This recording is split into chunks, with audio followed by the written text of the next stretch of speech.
Hello guys, welcome to back unique reaction. उम्मीद है खैर से होंगे, मजे में होंगे, बढ़िया होंगे, जहाँ भी होंगे खुश होंगे और आबाद होंगे।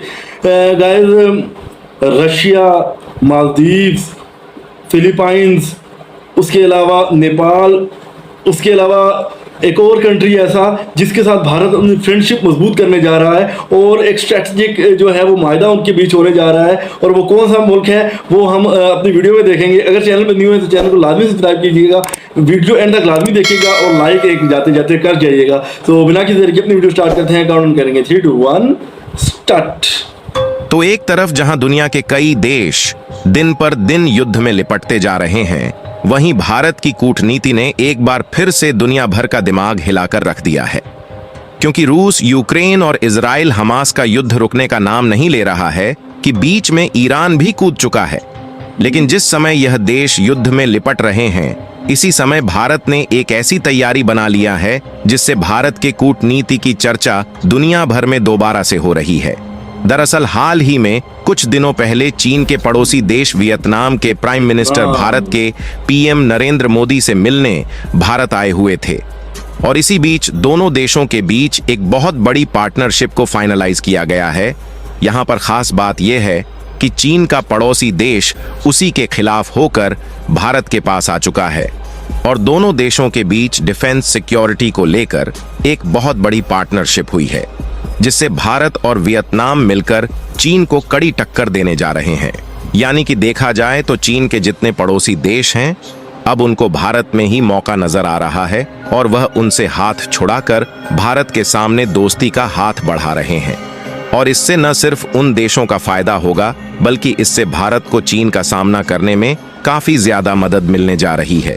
पूरी अपडेट क्या है इस वीडियो में समझते हैं, लेकिन आगे बढ़ने से पहले भारत ऐसे समय अपनी कूटनीति का डंका दुनिया में बजा रहा है जिस समय दुनिया के ज्यादातर देश युद्ध में ही लिपटते जा रहे हैं।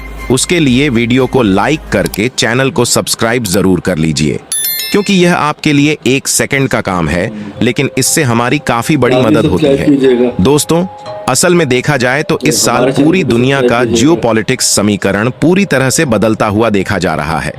लेकिन अच्छी बात यह है कि इसमें भारत कहीं ना कहीं अपनी कूटनीति का अच्छे से इस्तेमाल कर रहा है और मौके का फायदा उठाने में बिल्कुल भी पीछे नहीं हट रहा है।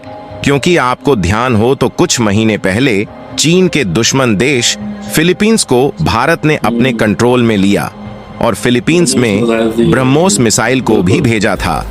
और इस ब्रह्मोस मिसाइल का भारत की डिफेंस द्वारा एक्सपोर्ट करने से न सिर्फ हमारी कमाई हुई है, बल्कि भारत को एक और देश का साथ मिल गया, जिससे चीन की करतूतों से निपटना भारत के लिए आसान हो गया। और हाल ही में खबर निकल कर आ रही है कि वियतनाम, जो कि चीन का एक पड़ोसी देश है, उसने चीन से अपने हाथ को चुरा लिया है और वह भारत के पास आ चुका है। वियतनाम के प्राइम मिनिस्टर भारत आए हुए थे और भारत के प्रधानमंत्री नरेंद्र मोदी जी से मिलते हैं।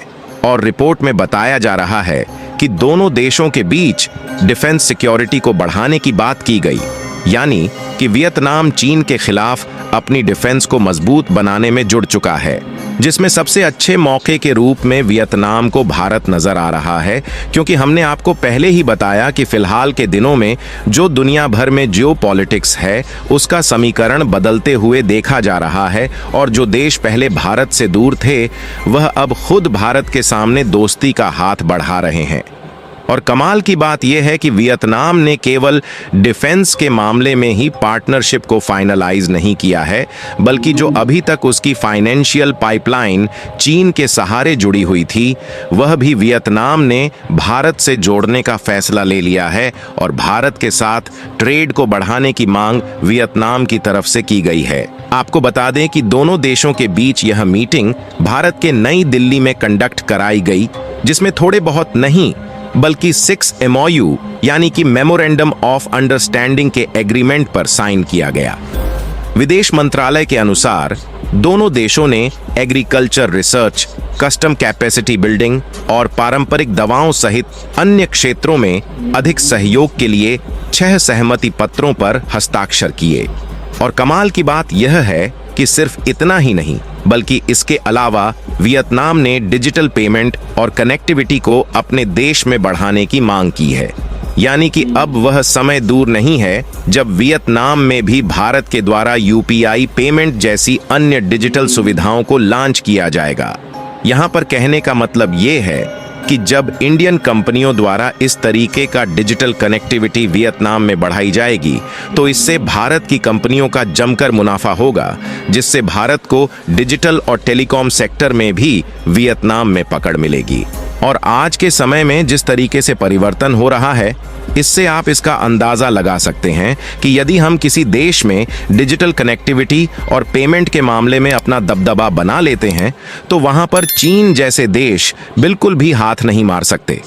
इसके अलावा वियतनाम ने $300 मिलियन भारत से लोन लेने की डिमांड की है और भारत की तरफ से इस पर भी एग्रीमेंट किया जा चुका है।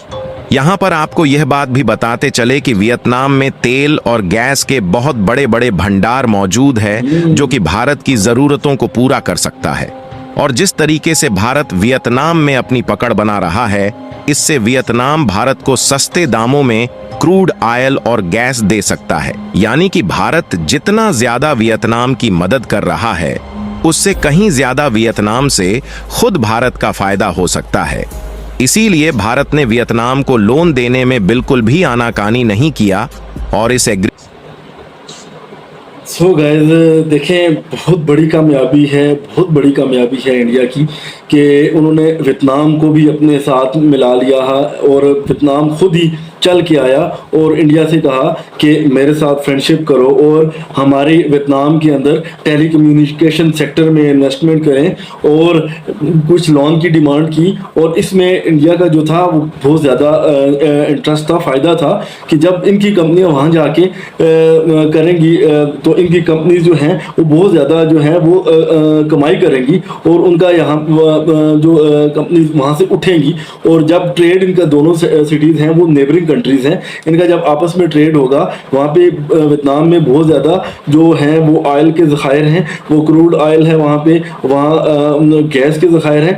वो जो इंडिया की ज़रूरत है वो यहाँ से अगर पूरी हो जाएगी तो अरब के देशों से इंडिया को वो इम्पोर्ट नहीं करनी पड़ेगी और ट्रांसपोर्ट चार्जेस बहुत कम पड़ेंगे और सस्ते दामों जो इंडिया तक पहुँच जाएगी। हालांकि हमने पीछे वीडियो की थी इंडिया में भी कितने ज़खायर निकल आए हैं, लेकिन उनको दरियाफ्त होने में, उनको बिल्कुल रेडी अप होने में कुछ टाइम लग जाएगा।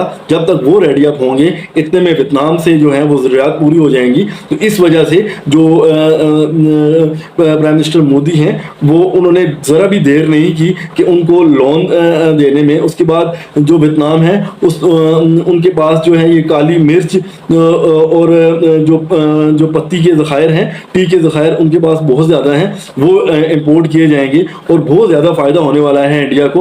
तो इसी खुशी में गाइस आज इस चैनल को लाजमी सब्सक्राइब कीजिएगा, वीडियो को लाजमी लाइक कीजिएगा। और जो एशियन कंट्रीज़ हैं उसमें इंडिया ने जो है वो अपना धावा बिठा लिया है और बहुत ज़्यादा उनकी जो है वो फ्रेंडशिप्स बढ़ गई हैं। तो इसी तरह एक कंट्री के मजबूत होने का यही राज है। तो बहुत ज़्यादा अपना ख्याल रखिएगा, बहुत जल्द नई वीडियो के साथ मिलेंगे। चैनल पर न्यू है तो चैनल को लाजमी सब्सक्राइब कीजिएगा। So take care, goodbye, till next video.